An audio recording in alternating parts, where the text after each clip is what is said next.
Welcome to Salsidoparanormal. I'm your host, James Salsido, and tonight I'm continuing my review of the original Twilight Zone TV series. As always, you can find all episodes of my show, along with links to social media and other ways to contact me, on the podcast page, and that is salsidoparanormal.podbean.com. That's SALSIDO paranormal.podbean.com. Always happy to hear from you all, whether you have comments or questions or topic suggestions or accounts of paranormal experiences, whether they're your own or from others that you trust. Happy to either read those or have you join me on the show to talk about them. Thank you all for listening, whether you are here for the live streams on Discord, or if you listen to the podcast or YouTube feeds, or on the Troubled Minds Radio Network, KUAP Digital Broadcasting. There you can hear replays of 2 episodes of my show at 6 p.m. Pacific, 9 p.m. Eastern, right before Troubled Minds Radio comes on. And as always, I want to thank Michael Strange, host of Troubled Minds Radio, for having me on the network and putting all my shows up there. If you'd like to support my show, you can do that by sharing the show with others and rating and reviewing it on your favorite podcast platforms. You can find books I've written over on Amazon, paranormal fiction and nonfiction, including my most recent release, Salsido Paranormal Experiences. You can also sign up for the Patreon page and get 1 extra episode of true paranormal stories from the web whenever possible every week. You can also make one-time donations through PayPal. Support is never expected but always appreciated, as there are expenses in making these shows, from equipment to research materials to travel expenses in some cases. And so this is the end of season 1 of the Twilight Zone. Basically, that's where we're at tonight here. These last 2 episodes of season 1 is what I'll be reviewing, and getting on to season 2 the next time I do these shows again. So this next episode is episode 35 that I'll be reviewing, and that is The Mighty Casey. I'm going to just state right away that I know very little about baseball, and this episode features that in this the story here. So this is about a baseball team, the Hoboken Zephyrs, and they so the story starts off with a manager, McGarry, and he's the manager of a broken down baseball team, and they're basically they're not good at all. Basically, they're about to be disbanded, possibly. And the show starts off on a tryout day, and no one is happy with the people that have shown up, really. And they get a call about to see if they want to test out a new pitcher for the team. And the first guy that arrives when they agree to do this is a Dr. Stillman, who is an inventor who apparently built a robot named Casey to play on this team. And at first, everyone is amazed at how well he seems to do, and until they figure out the reason why is because he is a robot and he has this ability to throw super fast, baseball and balls, basically, as well as slow ones and extreme curve balls that can't be hit. And so, at one point, as they're all there talking, Casey is hit in the head by a baseball, and nothing seems to happen at first. And he does really well, of course, superhumanly so. And that's when the doctor reveals to this manager that Casey is a robot. But the manager says never to say that to anyone else because no one else needs to know that. The idea being that there'd be trouble if anyone found out that the team's newest best recruit was not a regular person. And so this team goes on this winning streak because of Casey. And but at one point in one game, Casey is hit again on the head by a ball, and he's given a physical by a doctor that is there works for the league, and that's when the National League finds out and rules that Casey can't play on the team because he is not human. And because this other doctor tries to find a pulse, and of course cannot find any kind of a pulse, and because of course Casey does not have a heart, does not have regular human physical organs, and says that no one without a heart basically can play baseball because that they're not human if they don't have a heart. And Dr. Stillman basically says, well, if that's all he needs, then I can make one for him. And the officials that are there at the time say, okay, well, then if you can do that, then that's fine, at least for now.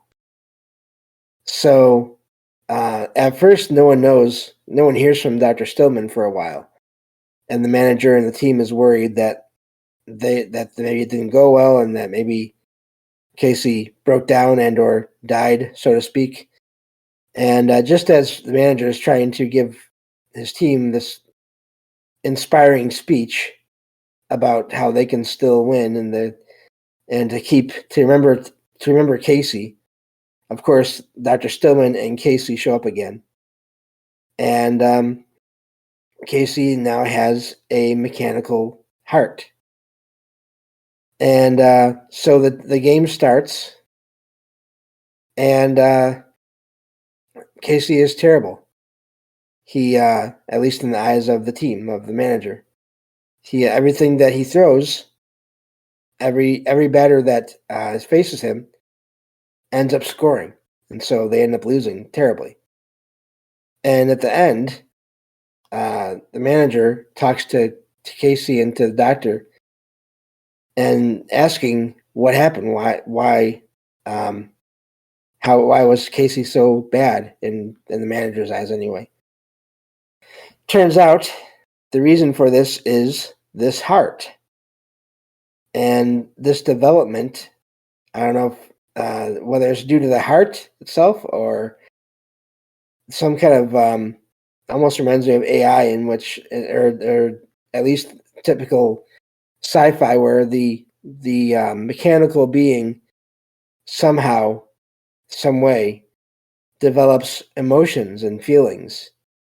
And Casey tells the manager that basically I couldn't ruin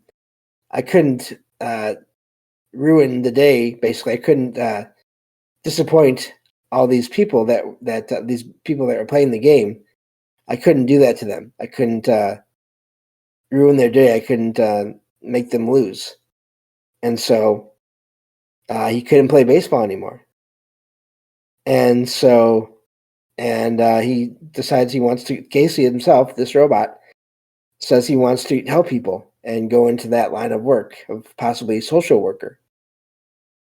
So, and Dr. Stillman is sort of agrees, and but gives the manager, McGarry, gives him the blueprints as a souvenir. And then Stillman and Casey end up getting ready to leave. And so McGarry has an idea after they've already started to leave and chases after Stillman. And you see them off in the distance having a talk. And of course, this team that McGarry was on does end up breaking up. But later on, the show ends with Rod Serling giving this sort of epilogue saying that there were, years later, there were rumors that surfaced that basically said that McGarry had used the blueprints to make a whole team of robots like Casey, but of course without the heart, so that they could become a world champion team of robots. And of course, that can only happen, as Rod Serling says so well in the shows, in the Twilight Zone. So it was a really, really neat ending, I have to admit, because I'm not as into baseball. I was not as into the first, I don't know, half of the show, kind of the episode, but the development of the feelings, the machine developing feelings, really made it amazing, and then having it decide and be supported by its creator, so to speak, to go into some other line of work that it was not designed for is fascinating. It reminds me of Star Trek Next Generation, the whole thing with, which I will at some point review that episode because I think it's really amazing and important. There's this episode of Star Trek Next Generation where there's a court case involving Data, who's an android, and whether or not he is basically sentient and whether or not he is property of Starfleet, which is the massive organization that runs all the ships that are in the series, in the Star Trek series. Anyway, so it was neat to see that sort of some little parallels there between, I mean, obviously different situation, but some parallels between this TV series from the early 60s and a show from the 90s. So, but yeah, so I think that takes care of that review of that episode. And again, it was I love the twist at the end there with the Casey's heart sort of somehow giving him feelings, even though it was mechanical. And of course, I loved in the way that this manager was able to sort of still get something out of the whole deal, even though it wasn't on that same team. And so, yeah, that's it for that one. Getting on to the last episode of season 1, so episode 36 of season 1 of The Twilight Zone. So, this is called, let's see here, A World of His Own. And again, as I mentioned in the last episode of my show here, this was about a playwright, one of America's most noted playwrights, named Gregory West. And the show starts with him in his office, and he is with a woman that, and she's making him a drink. And as they're sitting very comfortably together in the couch, the show pans from them to a window where Victoria West, who is the wife of Gregory West, comes home and sees this happening in Gregory's office. And so she gets in there as quickly as she can, and as she's coming through the house, Gregory and this woman named Mary hear Victoria, and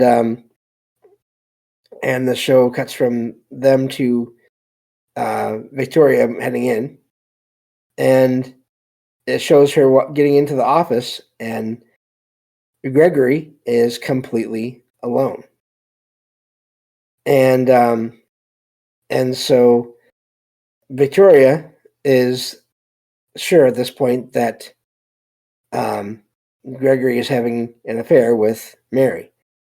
But when she gets into the office, of course, like I said, Mary is not anywhere to be seen. And so she spends some time trying to find where Mary went in this office, even looking for secret doors and things like that, and can't find anyone. And so at some point she sort of confesses to Gregory that she saw Gregory with this woman through the window.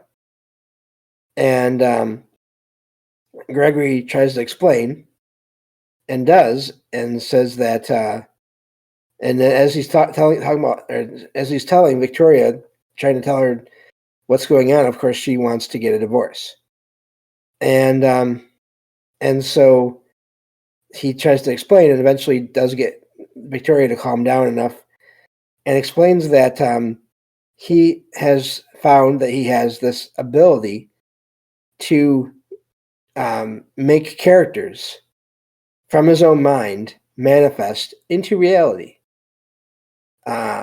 using this tape recorder.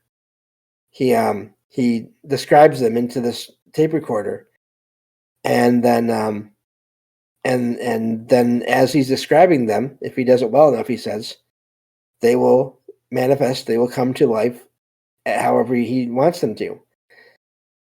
Of course, Victoria does not believe any of this, and so she thinks that he's still somehow managed to get this woman out of the room, and he asks her, "How could I do that? There are no secret doors here." And he explains that I have a way, or that he has a way to uncreate characters. And all he has to do is use his scissors to cut the piece of tape, the recording, cut that tape out from the machine and toss it in the fireplace. And then once he does that and the tape is destroyed, these characters, whoever he creates, will vanish. And he does the opposite, of course. First, he remakes Mary, this woman, because he has destroyed her, destroyed the tape that she is tied to her, or that created her. Basically, the physical, I don't know how you would describe it, the basis for this character named Mary, for her being. So anyway, I'm kind of losing my track here of what I want to say. So he makes this character Mary, and she enters the room, and of course it is the woman that Victoria saw. And then, to prove that he is not lying about his power, or that he's not going crazy, he takes the tape that he had just recorded describing Mary again and tosses it into the fireplace, which there's a fire burning there. And she vanishes. And so, of course, Victoria thinks he's crazy. She doesn't believe that he did this, that he could, that he had this power. And so she wants to leave. And of course he doesn't let her at first. He locks the door and takes the key. Eventually she gets it from him as he's describing how he makes and unmakes these characters. And she gets the key and opens the door, and he describes on his tape recorder a massive elephant with red eyes standing in the hallway outside his office so that she can't get by. And of course she's panicked because she can't get by, and there's a massive elephant taking up the whole space of the hallway outside of the office. And so she still is not, of course, happy with him because he was with another woman, however she was made or unmade. And she wants to leave. And and he starts to talk about how, well, this is basically what he gets for making someone who is perfect, but also in other words, sort of cold. They're not as caring as supposedly Mary was. And he ends up he opens this safe, or this hidden compartment in one of his bookshelves, and takes out an envelope with the name Victoria West on it. And he tosses it in the fireplace. And that's when you realize that this woman, who at first you think is just a regular person, she starts to fade away, and she eventually does. And of course, when she's gone, Gregory makes Mary again, and that's nearly where the show ends. And of course, the neat part here is sort of breaking the fourth wall, or having someone from the real world involved in the story. Rod Serling appears in the show itself, and does give his usual ending, closing epilogue, talk about how this could only happen in the Twilight Zone, and he sort of makes a joke about Gregory, and Gregory gets up and goes back to that bookshelf, pulls out an envelope with Rod Serling's name on it, and tosses it in the. Oh, that's what it was. Rod Serling says, of course, this whole story is fiction and it can never happen. And Gregory goes to the bookshelf and pulls out an envelope, and it has Rod Serling's name on it, and tosses it in the into the fireplace, and of course Rod Serling fades away. So, but this whole idea of the show is this man is somehow, through the force of his own mind, creating people, beings, and whatever you could say almost whatever he wants to, just using the power of his mind and his voice, and then of course technology, which is the thing that sort of keeps whatever he makes in the world as whatever they are. And if he destroys that tape, then they go away, they fade away, and they're gone. So, and of course there are reports from people in the past, different famous authors, who have claimed to see their characters in real life. And I'm blanking on exact details of those examples, but I may need to do a show on that at some point. I know one was the creator of the character Constantine from DC Comics, as well as there was this other famous author, who made this character, novel character, and I think even a comic book character later on, the Shadow, who claimed to see the Shadow, this character, in their home. And so this is something that has, in rare cases, happened in real life, according to these people who use their minds to make these characters in their own ways. And there's so many reports of figures that countless people have thought existed, that they may not have existed before, but through the power of so much thought and energy focused on one thing, people may have created things, for all we know. We have no idea for sure. And that's going to do it for this episode and this review for now. Thank you all for listening, and I will talk to you all next time on Salsidoparanormal. Take care.